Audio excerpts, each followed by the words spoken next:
সুপ্রিয় দর্শক শ্রোতা, আসসালামু আলাইকুম। আজকে আপনাদের সামনে একটি গুরুত্বপূর্ণ ভিডিও নিয়ে হাজির হয়েছি। আজকের ভিডিওতে থাকতেছে কিভাবে আমরা হাঁস, মুরগি, গরু, ছাগল এবং ইত্যাদি যে আমরা খামারে লালন পালন করব বা কি খাদ্য খাওয়াবো বা কিভাবে আমরা চিকিৎসা নিব সে বিষয় নিয়ে আজকে আপনাদের সামনে ভিডিও নিয়ে চলে এসেছি। তো চলুন দর্শক, আপনারা ভিডিওটিতে টানবেন না এবং আপনারা স্কিপ করবেন না। ভিডিওটি টানলে অথবা স্কিপ করলে আপনারা চিকিৎসার কিছুই বুঝতে পারবেন না।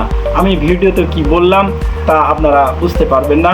তো অতএব আপনারা যখন ভিডিওটি আমার দেখতেছেন, অবশ্যই আমার চ্যানেলটিতে একটি লাইক দিবেন, একটি সাবস্ক্রাইব করবেন। যারা সাবস্ক্রাইব করেননি তারা সাবস্ক্রাইব করবেন। আর অবশ্যই আমার চ্যানেলটির যে আপনারা ভিডিওটি দেখতেছেন কেমন লাগলো সে বিষয়ে একটি আপনারা কমেন্ট লিখে আসবেন। তো যা হোক, এখন বলবো আমি বভিসি এই প্রোডাক্টটি আপনারা অবশ্যই যখন আপনারা আপনাদের নিকটস্থ ফার্মেসি থেকে ক্রয় করবেন তখন আপনারা অবশ্যই প্রোডাক্টের লোগো দেখে ক্রয় করবেন। হ্যাঁ, অবশ্যই। আশা করি আপনাদেরকে বোঝাতে পেরেছি।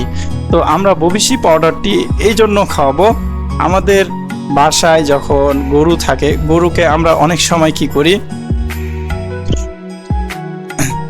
অনেক সময় আমরা গরুকে বা ছাগলকে বেশি খাদ্য খাওয়ার ফলে তখন কি হয়, পেটটা ফেঁপে যায়, পেটটা আপনার কি বলে গ্যাস হয়ে যায়। গ্যাস হয়ে যাওয়ার কারণে অনেক সময় প্রস্রাব পায়খানা অনেক সময় কি হয়, এই প্রবলেমের কারণে আপনারা বভিসি খাওয়াবেন। আরও কিছু কথা আছে। কথাটি হচ্ছে যে অনেক সময় আমাদের বাসায় যখন একটি ছাগল থাকে, একটা, দুইটা, চারটা, পাঁচটা ছাগল থাকতেই পারে। তো আমরা কিন্তু অনেক সময় কি করি, গরু ছাগল বা বাছুর যেগুলো বলে গরুর বাছুর, এই সমস্ত গরুর বাছুরগুলো কি করে, ঘরের দরজা খুলে দিয়ে বা আপনার বিভিন্ন রকমের ফসল আছে সেখানে গিয়ে মানে ইচ্ছা মতো তারা খেয়ে ফেলে। এই যে অতিরিক্ত খাওয়ার ফলে কি হয়, গরু বা বাছুরটি বা বড় গরু মানে অতিরিক্ত কিছু খাওয়ার ফলে যে গ্যাস সৃষ্টি হয়, এই সমস্ত গ্যাস সৃষ্টি হওয়ার কারণে কি হয়, গরু অনেক সময় মৃত্যুবরণও করে, অনেক সময় বিশাল অ্যাক্সিডেন্ট হতে পারে।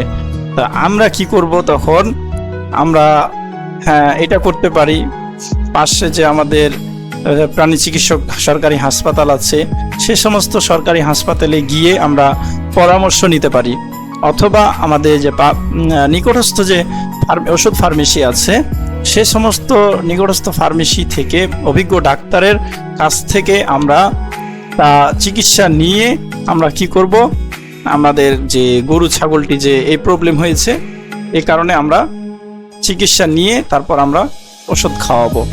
তো আশা করি আপনাদেরকে বোঝাতে পেরেছি। তো আমি আরও কিছু আপনাদেরকে গোপন টিপস বলবো। তো গোপন টিপস হচ্ছে যে আপনাদের যখন গরু বা ছাগল, বিশেষ করে ছাগল, অনেক সময় বাসার গেট খোলা থাকে, দরজা খোলা থাকে, দরজা খুলে থাকার কারণে কি হয়, আপনার যে ছাগলটি, এই ছাগলটি ভুট্টা বলেন, দুধি বলেন বা আপনার চাউল বলেন, এই যে এসব বেশি খাওয়ার কারণে পেটটা কিন্তু ফেপে যায়। তখন কি হয়, আপনারা এর সাথে চাইলে ব্লোট মানে ডিল ওয়েল গ্রুপের একটি প্রোডাক্ট আছে, ব্লোট বলে, সে ব্লোট প্রোডাক্টটি বা এর সাথে আপনারা অ্যাড করে খাওয়ালে অতি দ্রুত আপনারা সুচিকিৎসা পাবেন। এই ছিল আজকে আমাদের ভিডিও। পরবর্তী ভিডিও দেখার জন্য আপনারা আমাদের চ্যানেলটিতে লাইক এবং সাবস্ক্রাইব করে সঙ্গে থাকবেন। ধন্যবাদ। আসসালামু আলাইকুম।